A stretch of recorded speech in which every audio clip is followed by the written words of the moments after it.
सबसे जी, पहला आपसे सवाल, पूरे जी, देश में आपकी पार्टी जी, एक सीटों पे चुनाव लड़ रही है। जी, दिल्ली की एक सीट हरिनगर विधानसभा, कैसे देख रहे हैं इस चीज़ जी, को? बिल्कुल ये बहुत हमारे लिए फ़ख्र की बात है कि भारतीय जवान जो सीमाओं के रखवाले हैं, वतन के प्रहरी हैं, आज वो चुनावी मैदान में हैं। सेना का काम राजनीति करना नहीं होता, सेना का काम होता देश की रक्षा करना।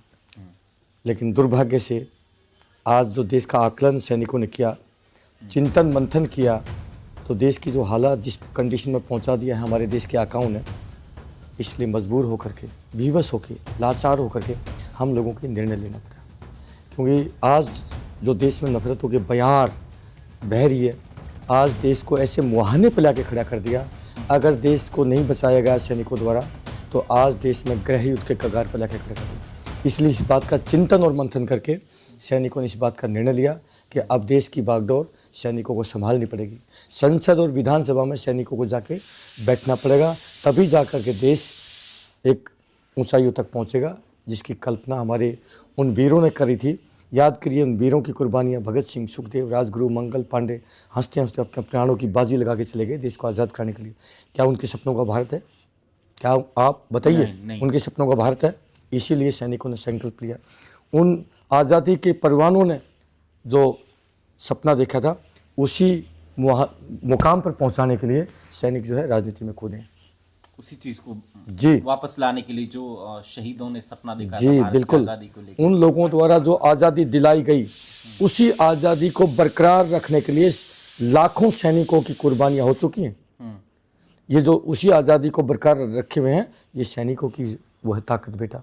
आप जाके देखिए इंडिया गेट के ऊपर, नेशनल वार मेमोरियल के ऊपर, आप एक सप्ताह के अंदर इतने वीरों ने प्राण न्यौछावर किया देश की, आप एक दिन में क्या, एक सप्ताह में भी काउंट नहीं कर सकते। तो क्या हम पागल हैं? देश के अंदर हिंदू मुसलमान, मंदिर मस्जिद, इसके अलावा क्या है देश में? इसलिए ये पीड़ा को लेकर के हम लोगों संकल्प लेके आए हैं।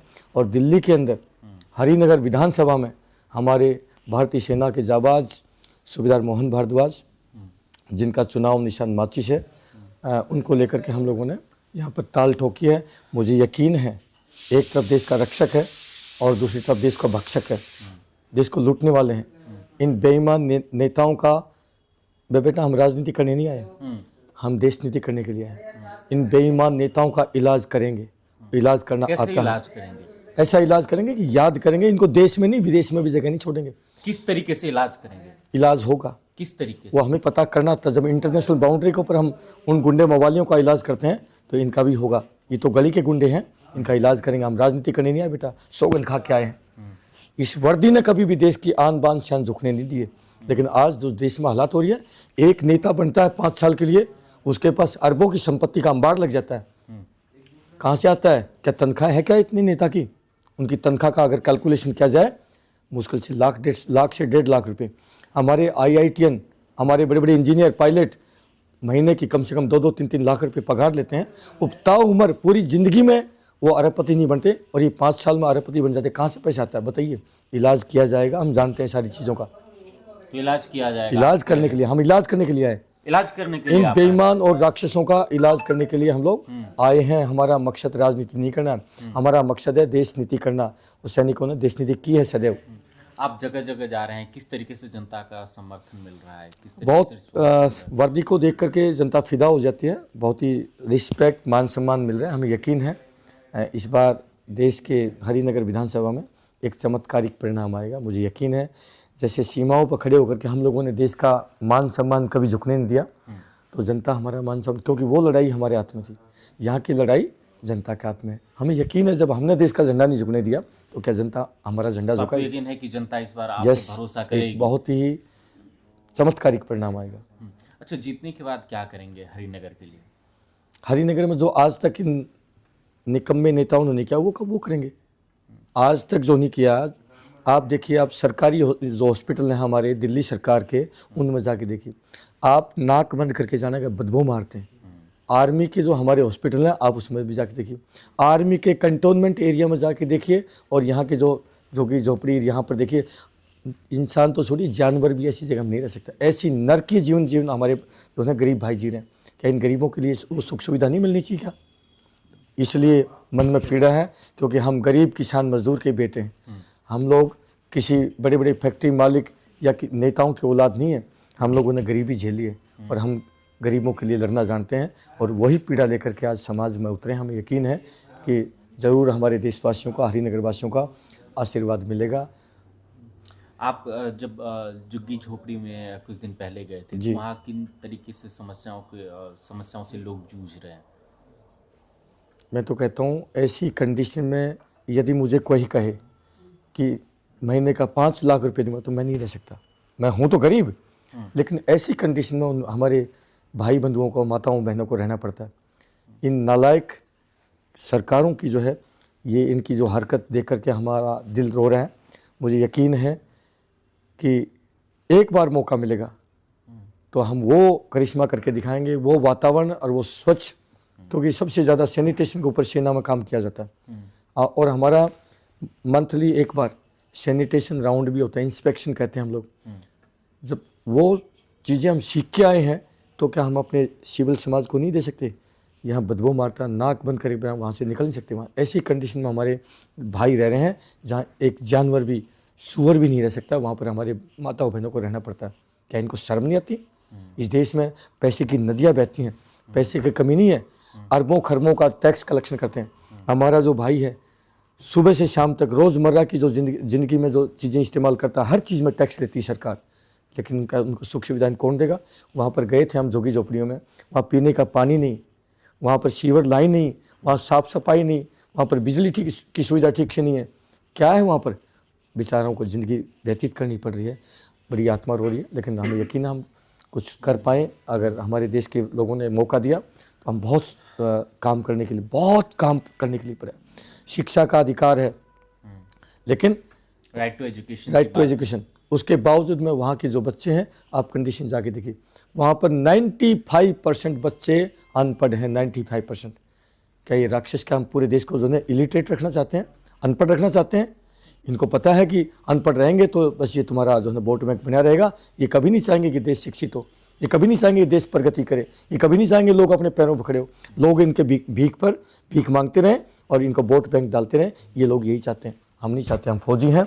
हम एक देश के अंदर वो बदलाव करेंगे जो कभी इनके पिताओं ने भी नहीं सोचा होगा, नेताओं के पिताओं ने सोचा। मैं बिल्कुल बोल रहा हूँ, मैं फौजी हूँ और ऑन मीडिया के ऊपर कह रहा हूँ।